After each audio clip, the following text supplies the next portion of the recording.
ಶ್ರೀಯುತ ಕೆಳದಿ ದೊಡ್ಡಮನಿಯವರು 23 ವರ್ಷಗಳ ಕಾಲ ಈ ಒಂದು ಶಾಲೆಯಲ್ಲಿ ಶಿಕ್ಷಕರಾಗಿ ಪ್ರಭಾರಿ ಪ್ರಧಾನ ಗುರುಗಳಾಗಿ ಸೇವೆಯನ್ನ ಸಲ್ಲಿಸಿ ಇವತ್ತು ಪದೋನ್ನತಿ ಪ್ರಧಾನ ಗುರುಗಳಾಗಿ IIMS ಮೈರಾಪುರದಲ್ಲಿ ಶಾಲೆಯನ್ನ ಆಯ್ಕೆ ಮಾಡಿಕೊಂಡು ಅಲ್ಲಿ ತಮ್ಮ ವೃತ್ತಿಯನ್ನ ಮುಂದುವರಿಸಿದ್ದಾರೆ. ಇಂಥ ಒಂದು ಸಂದರ್ಭದಲ್ಲಿ ನಾವೆಲ್ಲ ಸೇರಿದ್ದೀವಿ. ಈ ಶಾಲೆಯ ಋಣ ನಮ್ಮ ಕುಟುಂಬದ ಮೇಲೆ ಬಹಳ ಇದೆ ಅಂತ ಹೇಳೋದಕ್ಕೆ ಹೆಮ್ಮೆ ಅನಿಸ್ತಾ ಇದೆ. ನಮ್ಮ ಹೆಚ್ಚ ಬಾಂಧವ್ಯ ಗುರುಗಳ ಜೊತೆ ಇರುತ್ತೆ. ನಮ್ಮ ತಂದೆಯಿಂದ ನಾವು ಬೆಳಿಗ್ಗೆ ಎದ್ದು ಜಳಗಾಯಕ ಮಾಡಿಸಿ ಶಾಲೆ ಕಳಿಸಿರಪ್ಪ ಅಂತಂದ್ರೆ ಬೆಳಿಗ್ಗೆ 10ರಿಂದ ಸಂಜೆ 5 ಶಾಲೆಗಿರ್ತೀವಿ. ಸಾಯಂಕಾಲ 5 ಗಂಟೆಗೆ ಬಂದು ಚಾ ಊಟ ಮಾಡಿ ಮತ್ತೆ ಹೋಗ್ಬಿಡ್ತೀವಿ. ಸೊ ಹೆಚ್ಚಿನ ನಮ್ಮ ಒಡನಾಟ ನಮ್ಮ ಗುರುಗಳ ಜೊತೆ ಇರುತ್ತೆ. ಅದಕ್ಕೆ ನಮ್ಮ ಗುರುಗಳು ಹೆಂಗ್ ನಾವು ಮಾತಾ ಸಮಾನ ಪಿತೃ ಸಮಾನ ನೋಡ್ತೀವಿ. ಅದೇ ರೀತಿಯಾಗಿ ಯಾವಾಗಲೂ ನಮ್ಮ ಗುರುವಿನ ಆಶೀರ್ವಾದ ಯಾವಾಗ ನಮ್ಮ ತಲೆ ಮೇಲೆ ಇರುತ್ತಲ್ಲ ಅಲ್ಲಿ ತನ ನಮ್ಗೆ ಶ್ರೀರಕ್ಷೆ ಇರುತ್ತೆ, ಅಭಿರಕ್ಷೆ ಇರುತ್ತೆ. ನಮ್ಗೆ ಯಾವುದೇ ಶಕ್ತಿಗಳು ನಮ್ಮ ಸಮೀಪ ಬರಕ್ಕೆ ಸಾಧ್ಯನೇ ಇಲ್ಲ.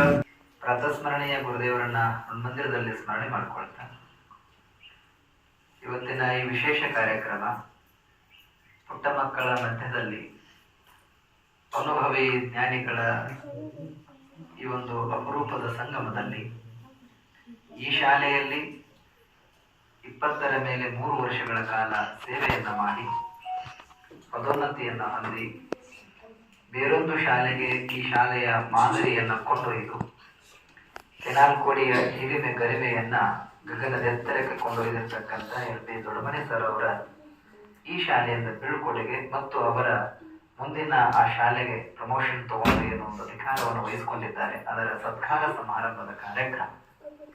ಈ ಒಟ್ಟು ಕಾರ್ಯಕ್ರಮದ ವೇದಿಕೆ ಮೇಲೆ ಉಪಸ್ಥಿರತಕ್ಕಂಥ ಈ ಶಾಲೆಯ ಪ್ರಧಾನ ಗುರುಗಳ ಆದಿಯಾಗಿ SDMC ಅಧ್ಯಕ್ಷರನ್ನೇ ಮೊದಲು ಮಾಡಿಕೊಂಡು ಎಲ್ಲ ಸದಸ್ಯರಿಗೆ ಶರಣೆಂದು ಈ ಪುರದ ಎಲ್ಲ ಗುರು ಹಿರಿಯರೇ, ಮಾತೆಯರೇ, ಗುರುಮಾತೆಯರೇ, ಗುರುಗಳೇ, ಮುದ್ದು ಮಕ್ಕಳೇ ತಮ್ಮೆಲ್ಲರಿಗೂ ಶರಣು ಶರಣಾರ್ಥಿಗಳು. ದೊಡ್ಡಮನಿ ಸರ್ ಅವ್ರ ಕೊಡುಗೆ ಯಾವಾಗ ಅರ್ಥ ಆಗ್ತದ, ನೀವು ಯಾವಾಗ ಒಂದು ಆಫೀಸ್ ಒಳಗೆ ಕುರ್ಚಿ ಮೇಲೆ ಕಾಲ್ ಮೇಲೆ ಹಾಕಿ ಕುಂತಿರ್ತೀರಲ್ಲ ಅವಾಗ ನಿಮ್ ದೊಡ್ಡಮನಿ ಸರ್ ನಾನು ಬರ್ತಾ ಇರ್ತಾನೆ. ಅವತ್ತು ಅವ್ರು ನಮಗ್ ಬೈದು ಬುದ್ಧಿ ಹೇಳಿ ತಿದ್ದಿ ಎಲ್ಲ ಪ್ರೀತಿ ಮಾತಿನಿಂದ ಅಕ್ಷರ ಕಲಿಸಿದಕ್ಕೆ ಇವತ್ತು ಈ ಚೇರ್ ಮೇಲೆ ಬಂದು ಕುಂತೇನಪ್ಪ ಅನ್ನೋತಕ್ಕಂಥ ಅನುಭವ ಬರ್ತದ.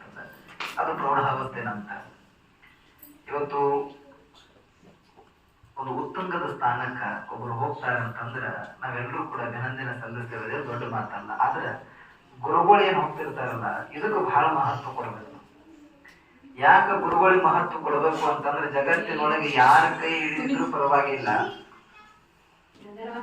ಈ ನಾಡಿನೊಳಗೆ ನಮ್ಮನ್ನ ಕೈ ಯಾರ ಹಿಡಿದ್ರು ಅಷ್ಟ ಬಿಟ್ರು ಅಷ್ಟ. ಆದ್ರ ಗುರು ಮಾತ್ರ ನಮ್ಗೆ ಯಾವಾಗಲೂ ಕೈ ಹಿಡಿಲೇಬೇಕು. ಅವ್ರ ಕೈ ಹಿಡಿದಿಲ್ಲ ಅಂತಾರೆ ಜಗತ್ತಿನೊಳಗೆ ನಮ್ಗೆ ಯಾರು ಕೈ ಹಿಡಿಯಕ್ ಶಕ್ತಿ ಇಲ್ಲ. ಯಾಕೆ ಶಕ್ತಿ ಇಲ್ಲ ಅಂತಂದ್ರೆ ಗುರು ಅನ್ನುವಂಥ ಸ್ಥಾನವೇ ಅಂತದ್ದು. ಇವತ್ತು ನಾನು ಮಠಾಧೀಶನಾಗಿದ್ದೇನೆಂದ್ರು ನನಗೊಬ್ಬ ಕಲಿಸಿದ ಗುರುಗಳಲ್ಲ. ನಾನು ನಿಮ್ಮಂಗ ಶಾಲೆ ಕಲ್ತವ, ಈಗ ಶಾಲೆಗೆ ಹೋಗಿ ಬಂದವ. ಸೊ ಹಾಗಾಗಿ ಗುರುವಿನ ಸ್ಥಾನ ಬಹಳ ಮಹತ್ವದ್ದು, ಬಹಳ ದೊಡ್ಡದು. ಅದರ ಸಮೀಪ ಹೋಗ್ಲಿಕ್ಕೆ ಮತ್ತೊಂದು ಸಮಾನಾರ್ಥಕ ಪದ ಆಗಲಿ, ಸಮಾನಾರ್ಥಕ ವ್ಯಕ್ತಿ ಆಗಲಿ, ಶಕ್ತಿ ಆಗಲಿ ಯಾವುದೂ ಇಲ್ಲ. ಕಾರಣ ಗುರು ಅಗಮ್ಯ. ಅದಕ್ಕಾಗಿ ಪರಮಾತ್ಮ ನ ಗುರು ಅಧಿಕಂ ಅಂತ ಹೇಳಿ ಡೆಫಿನೇಷನ್ ಬರೆದ್ಬಿಟ್ಟ. ಗುರುವಿಗಿಂತ ಜಗತ್ತಿನೊಳಗೆ ಸೃಷ್ಟಿ ಒಳಗೆ ಯಾವುದೂ ದೊಡ್ಡದಿಲ್ಲಪ್ಪ.